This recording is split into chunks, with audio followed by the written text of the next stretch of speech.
Bonjour, c'est Gilles du site boursicoté.com. Voici l'analyse technique des principales paires de devises du marché Forex, ainsi que l'analyse de l'or et du pétrole pour les matières premières. Nous sommes aujourd'hui le vendredi 23 novembre 2012. Et sur l'euro-dollar, eh bien c'est la hausse qui continue. Bon, pas grand chose à dire, on est sur une continuité de mouvement ici. Après avoir marqué un point haut ici sur ce retracement des 50% de Fibonacci à 29,01, les cours sont revenus ici chercher un support horizontal à 1,2863 avant de continuer ici sur cette dynamique haussière qui s'est accélérée avec des nouveaux plus hauts et donc des zones techniques qui s'effacent les unes après les autres. Donc ici, on est sur une phase clairement surachetée puisque les oscillateurs sont tous les deux surachetés. On a encore un petit peu de potentiel au niveau du MACD, même si ici l'amplitude commence à être relativement forte. On approche ici de cette zone des 1.30 qui est une zone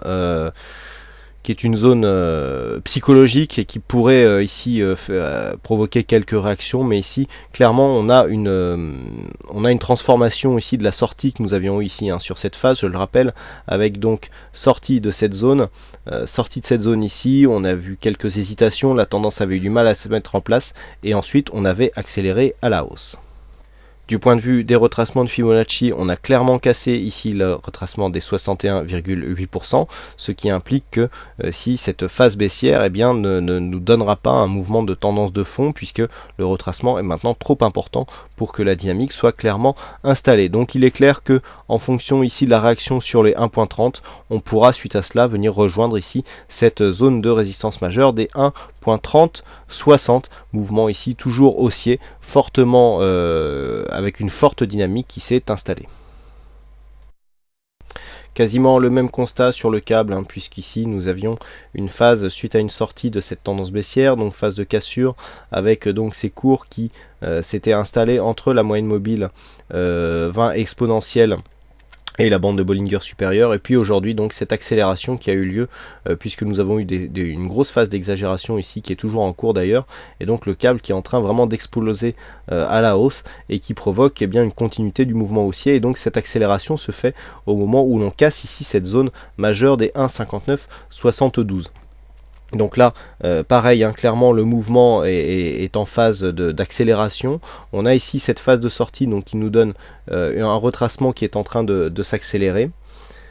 Et si nous faisons un peu de ménage dans les Fibonacci pour essayer de voir les retracements ici de la dernière tendance, eh bien nous nous apercevons que nous sommes en train de tester les 61,8% de cette tendance. Donc il est clair que là on est en pleine phase d'accélération.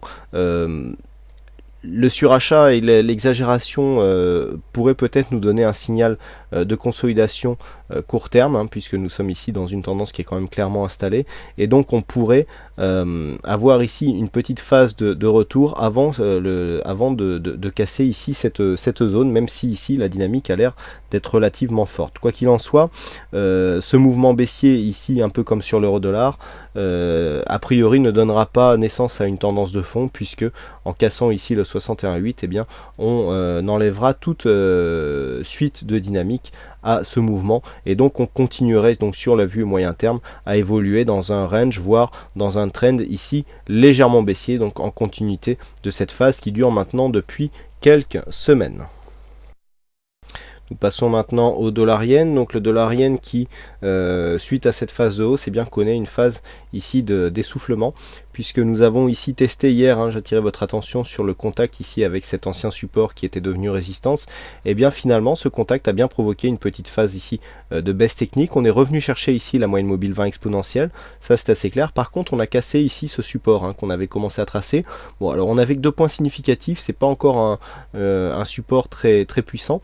Si on arrivait ici à repasser et à revenir en contact avec la zone verte, on réajusterait ici ce support. Par contre si on venait casser ici par exemple la zone des 82, eh bien il y aurait fort à parier que la dynamique soit en train de se retourner. A priori on est ici sur une phase de consolidation, les indicateurs reviennent dans la zone neutre. Par contre on a un retournement qui est en train de s'opérer sur le MACD qui pourrait bien provoquer ici au contact de cette moyenne mobile 20 exponentielle un regain de dynamique qui pourrait nous emmener marquer des nouveaux plus hauts. Quoi qu'il en soit, si l'on recule un petit peu, on s'aperçoit bien que le dollar yen est en pleine phase haussière et que cette tendance n'en est pour l'instant pas au au point de s'essouffler et de se retourner. On est plutôt ici sur une phase de continuité. On poursuit avec les matières premières et donc on commence par l'or.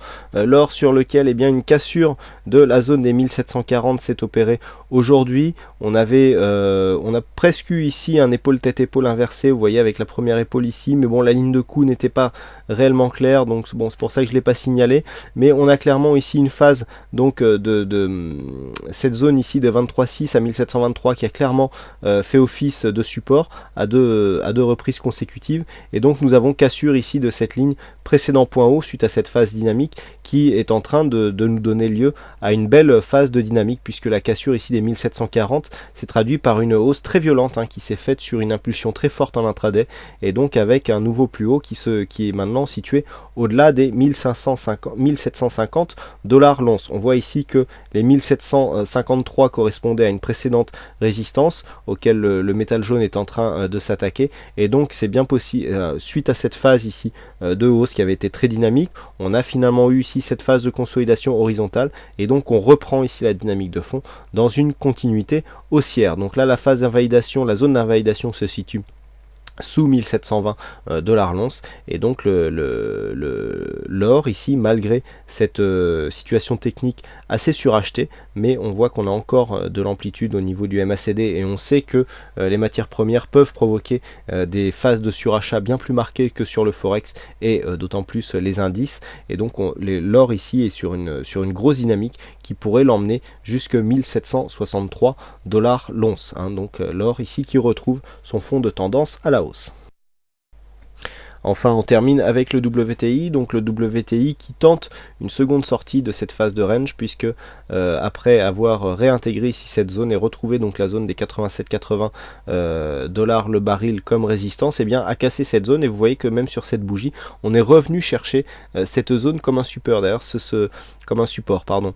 Ce mouvement est très visible en intraday, en unité de temps 15 minutes, voire même 1 heure. Ce mouvement est vraiment impressionnant. On est venu rechercher avec précision ici les 87-85 pour repartir à la hausse d'une manière techniquement très propre. Donc pour l'instant, il n'y a pas de réelle tendance sur le WTI. On est quand même sur une tendance de fond où cette zone ici des 87-82 représentait une zone technique, mais qui avait déjà été attaquée à 2 reprises. On était revenu ici se loger sur les 89-80.